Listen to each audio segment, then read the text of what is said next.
Hey everybody, welcome back to Georgia MAGA on Tommy Time. Just wanted to try to get out a really quick, I hope it'll be really quick, video for folks before we have these board meetings tomorrow with regard to HB 581, the Homestead Exemption Bill, which actually, I believe, upon further investigation, truly is a um, more accurately called a assessment cap bill. That's really what it is. But at any rate, to sort of catch up, and first of all, I think I probably need to do maybe a quick little summary for those who may be seeing this video and haven't seen the earlier ones. And I was also pointed out to by a couple of earlier watchers that I needed to maybe explain it a little bit more detail. Uh, Try to be as quick as possible on this. Last fall, a referendum was adopted in the state of Georgia by pretty overwhelming numbers, over 60%, for a homestead exemption. Again, I think it's more accurately called a homestead assessment cap, but either way, was overwhelmingly passed by citizens, voters last fall, November general election. And it was the product of legislation called HB 581, which called for the referendum. And the purpose for it was to um, determine voters' desire whether or not to have this exemption or assessment cap, as I'm calling it. And what that cap would do is, rather than um, an assessment of your property, your homestead, your residence and property, um, by the uh, tax commissioner's office or whatever the taxing authority is in your jurisdiction. For Franklin County, it'd be the Franklin County Tax Commissioner's office. Um, and they have an assessor, of course, um, to determine the taxable value every year of your residence, your homestead. So um, instead of having that usual annual assessment, the assessment would be rather tied to the rate of inflation. So to not exceed the rate of inflation. Now, I suppose they would continue to do the assessment in the uh, chance that those assessments might come in lower, which you're supposed to get the benefit of, if I understand everything correctly.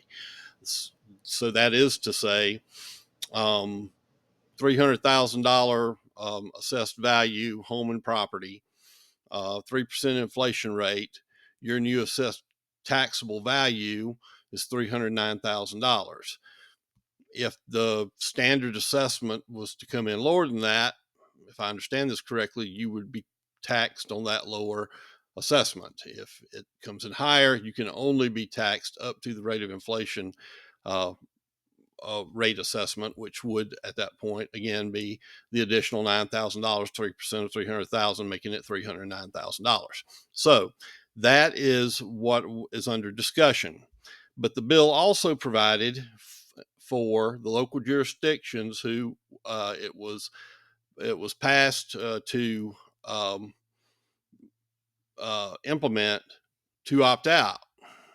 That if for whatever reason they decided that they did not want to be subject to the cap, they could choose, after holding 3 hearings and issuing a public notice, which I think in the paper Franklin County Commission has already done, and I don't know about the school board, but I think I may have heard they've already done the same as well, as far as a notice, and then would have to submit that decision to the state government by, I guess, the Department of Revenue, but wherever, by March 1st.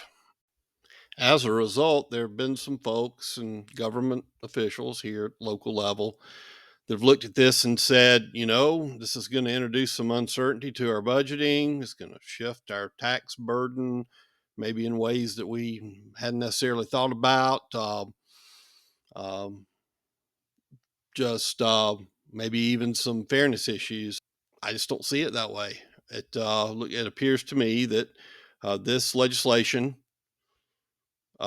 is pretty clear that it's tying the assessment to the rate of inflation that will be calculated looking backward. So there's not going to be any ambiguity there. It's not going to be saying, well, we're guessing at what the inflation rate next year will be. No, you're basing it on the one just prior.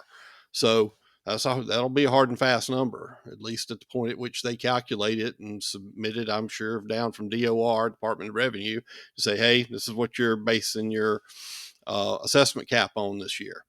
So, as a fiscally responsible, conservative lawmaker, I don't know how you could ask for a whole lot more than that, quite frankly.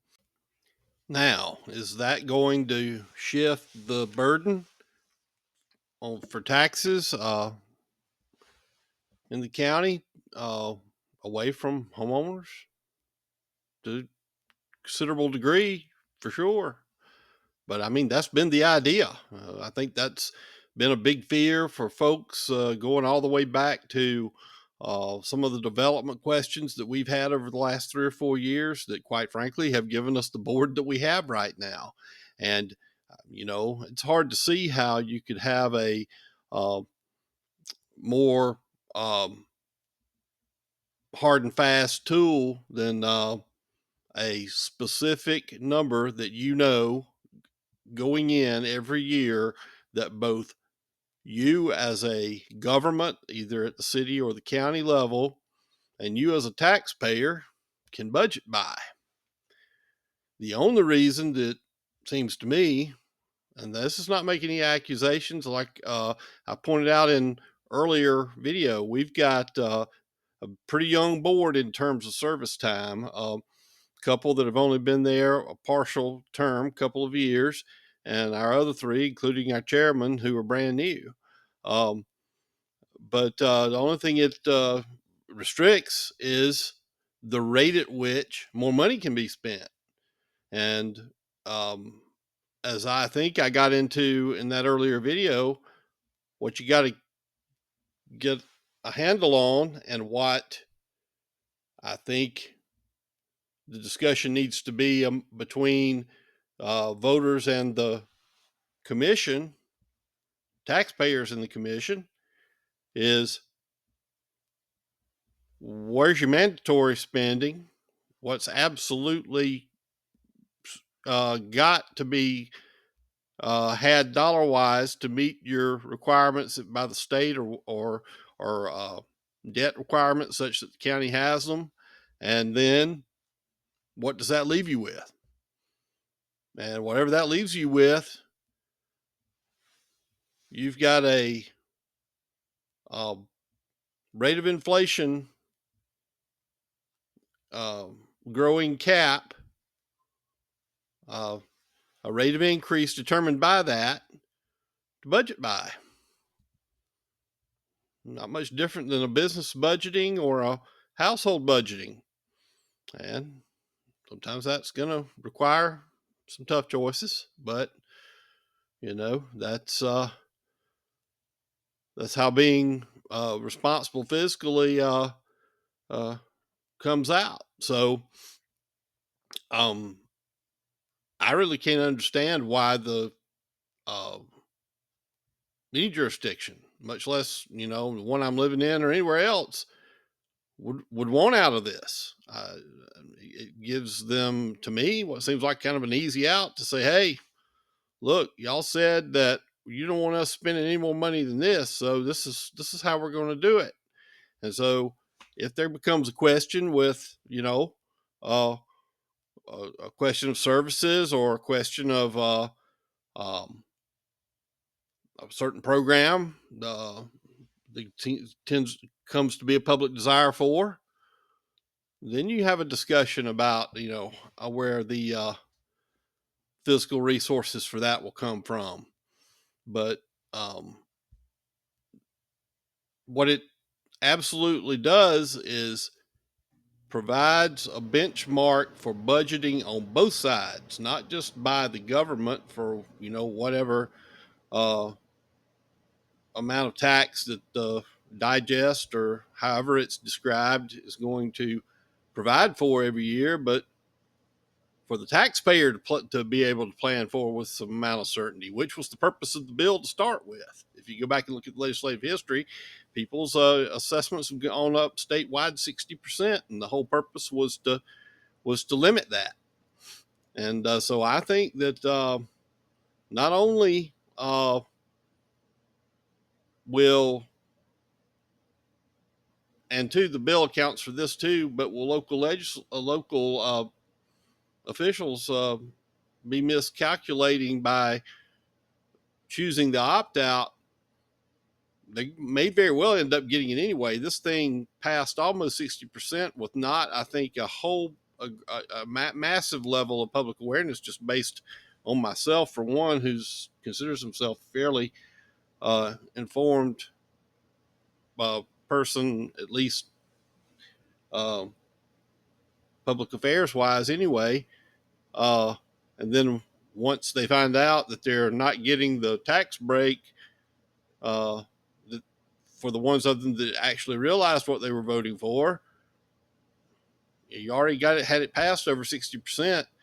The legislation provides for a 2/3 vote of the legislature to overturn the local decisions not to opt in, to opt out.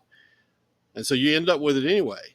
So why not take responsibility for it, manage it well, and take credit for it, you know? Uh, and not only on that, in that regard, but also just for the purpose of here locally in Franklin County, what we've been talking about in terms of the way we want to grow, the way we feel like we want to see our future over the next 5 to 10 to 20 years going forward. Um, we've said that, as pretty well understood it, among most, if not all, of our current commissioners, that we don't want development in this county on the backs of the homeowners. We want the business to come in and pay for the infrastructure, pay for the higher tax rates uh, that we've also heard from our tax commissioner that we're going to, or the greater amount of taxes that we're going to have in order to support the rooftops that will eventually be required to support a growing workforce in the county. And, it's just going to require, some management on the front end, some, budget discipline, and hard to have too much better discipline than hard and fast numbers that you get to go by every year. So anyway, uh, that's what I was trying to get out this evening. And I was hoping to keep it short, and I've probably failed in that regard. But I think what I'd say to bottom line this is a couple of three things. Um, just one, for myself personally, after looking at it more, I don't see a reason. I don't, as a matter of fact, I can't see a reason why this board would not opt in, regardless of what all the neighboring counties are doing.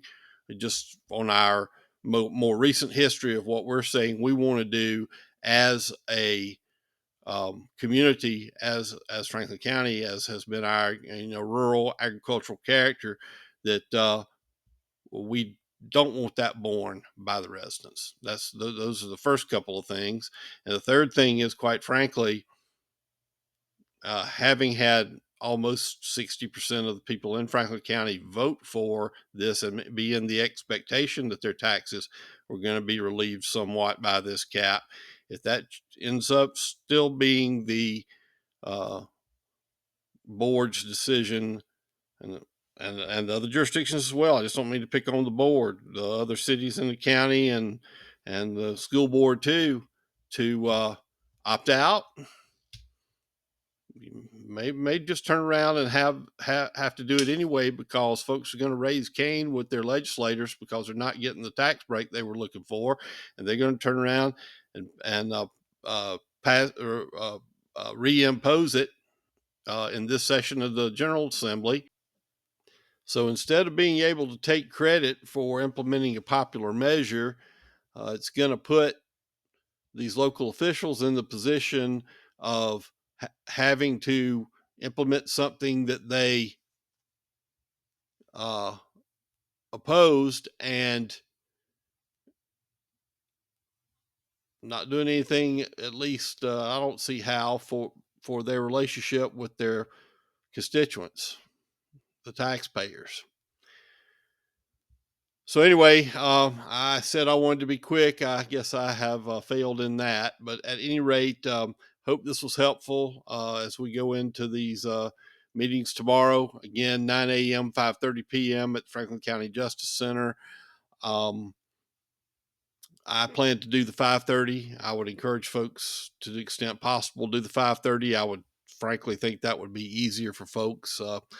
And I have to also say, having a 9 a.m. on a Monday morning with short notice, unless I missed the notice and it's been out there early. But regardless of whether there was early notice, 9 a.m. on a Monday morning on a big issue is that right there by itself raises questions. But regardless, thanks for once more bearing with me. Like, subscribe, follow, all those great little icons down here in the video, and um, welcome your comments. Hope you'll stick with me and grow with me in this. And but more, and most importantly, at the moment, let's get to the board meeting and see if we can correct a bad course I'm afraid that some of our officials are on. Thanks.